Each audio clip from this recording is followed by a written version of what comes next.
રાધે રાધે મિત્રો કેમ છો? જય શ્રી કૃષ્ણ. હું ઉષા ગોહેલ આપનું સ્વાગત કરું છું.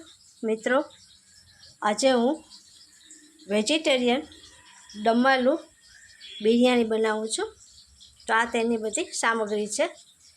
આ રાઈસ છે, મેં પહેલાં પકાવીને રાખ્યા હતા. વટાણા છે, ચોળાફળી, ગુવાર છે, કાજુ છે, ડુંગળી છે, ફુદીનો છે જે મેં મારા કિચન ગાર્ડનમાં ઉગ્યો છે, લસણનો પેસ્ટ છે, બટેટા છે અને આ ફ્રૂટ કલર છે તેમાં સો માટે, અને આ ખરા મસાલા છે.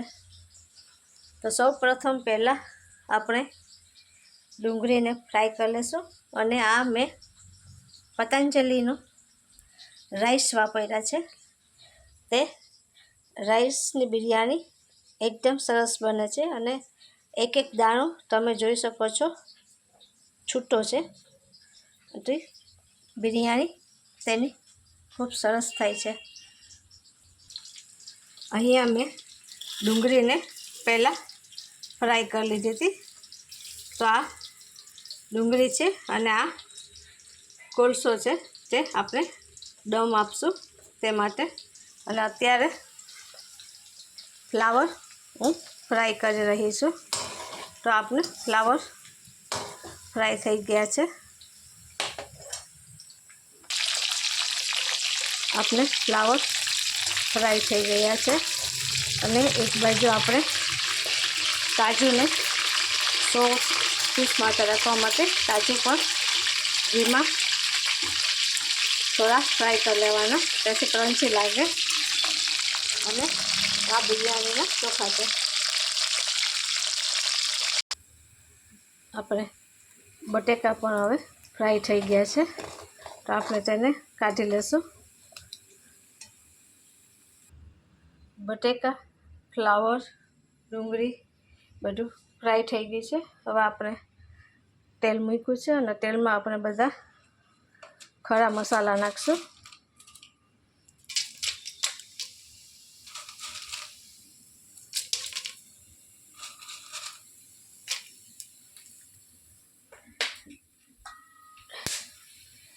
એલચી છે,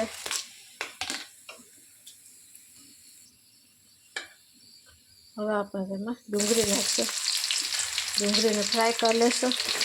લસણનો પેસ્ટ નાખશું,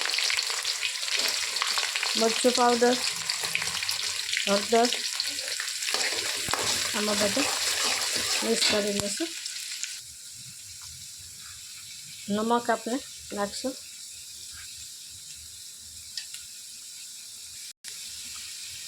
લસણનું પેસ્ટ જે આપણે તૈયાર કર્યું છે તે લસણનું પેસ્ટ નાખશું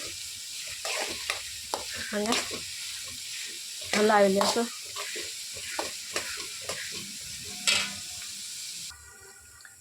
ડુંગળી ફ્રાય થઈ ગઈ છે. આપણે હવે તેમાં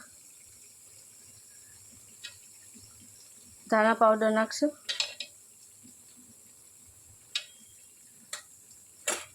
મરચું પાવડર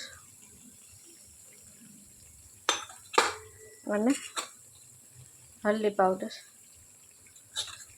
નાખી અને આપણે હલાવી લેશું તેને.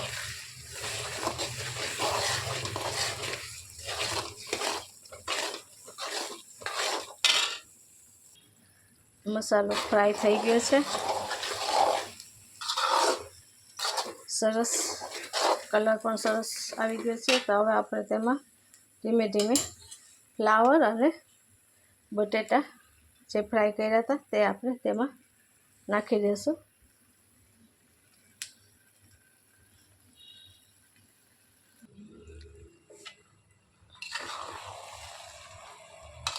બિરયાનીની સબ્જી તૈયાર થઈ ગઈ છે. હવે આપણે તેને એક તપેલામાં બિરયાનીની તૈયારી કરી લઈએ. આપ જોઈ શકો છો સરસ ફ્લાવર, બટેટા બધા સરસ પાકી ગયા છે. મોટું એક તપેલું લેશું, તેમાં આપણે ઘી નાખશું.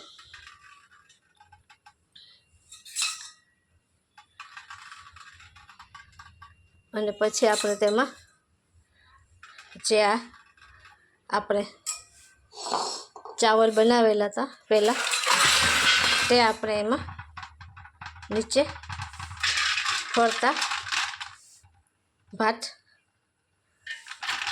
નાખી દઈશું. આપણે રાઈસ નાખશું અને વચ્ચે આપણે થોડો કલર નાખશું, જેથી કલર બધામાં રાઈસમાં અલગ અલગ કલર આવે.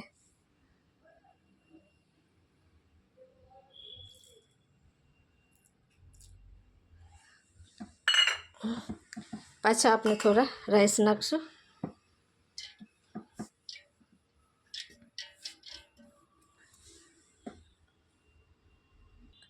આપણે રાઈસ નાખ્યા છે.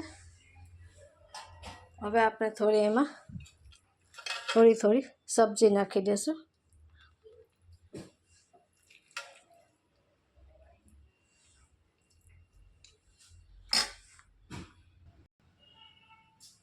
સબ્જી આપણે બધી નાખી દીધી.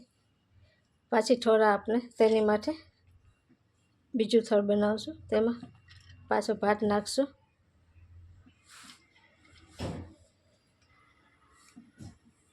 અને તેને આ ભાતથી રાઈસને સબ્જીને ઢાંકી દેશું.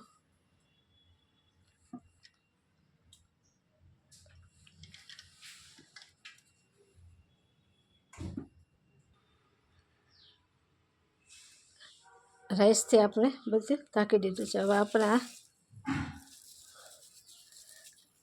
જે ડુંગળી ફ્રાય કરી હતી તે આપણે ડુંગળી નાખશું અને પાછું આપણે બીજી વખત આ સબ્જીનું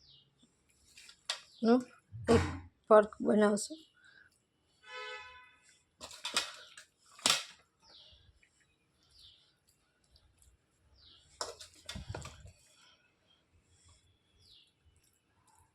એવી રીતે બધાયમાં સબ્જી આપણે આવી રીતે રાખી દે.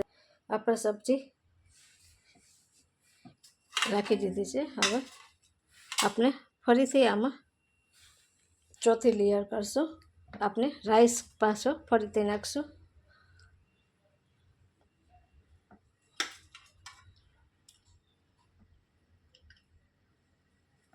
અને ડુંગળી પણ નાખતા જશું અને આ ફુદીનાના જે પત્તા હતા તે પત્તા પણ આપણે નાખશું અને થોડોક કલર પણ આપણે તેમાં ઉમેરતા જઈશું.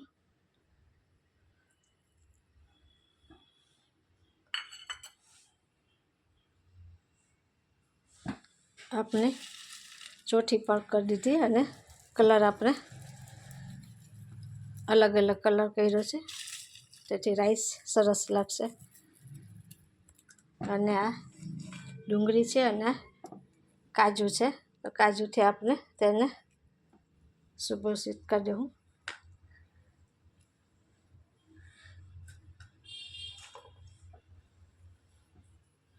તો આપણી બિરયાનીનું પર તૈયાર છે. આપણે હવે તેને ગેસ ઉપર ધીમી તાપે પાકવા દેશું. કોલસો આપણે તૈયાર થઈ ગયો છે. આપણે દમવાળી બિરયાની બનાવી છે, એટલે આપણે તેને દમવાળું દેશું. આવી રીતે આપણે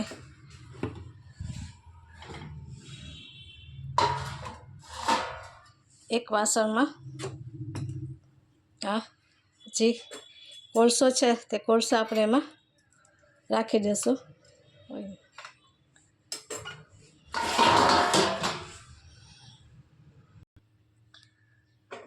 આપણે કોલસો થઈ ગયો છે, તો આપણે તેને દમ આપશું. તેમાં થોડું આપણે ઘી નાખશું,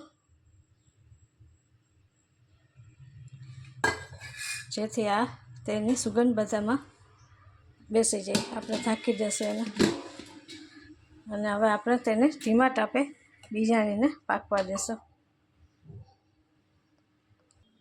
આપણી બિરયાની તૈયાર થઈ ગઈ છે. આપણે તેને 1 કલાક પકાવી હતી અને આ પતંજલિની રાઈસમાંથી બિરયાની બનાવી છે, તો તે સુપર બને છે રાઈસમાંથી પતંજલિ.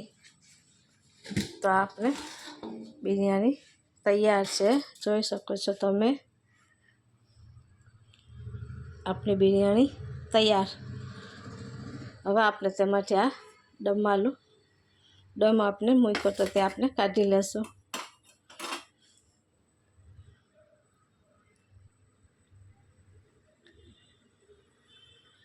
આ આપણી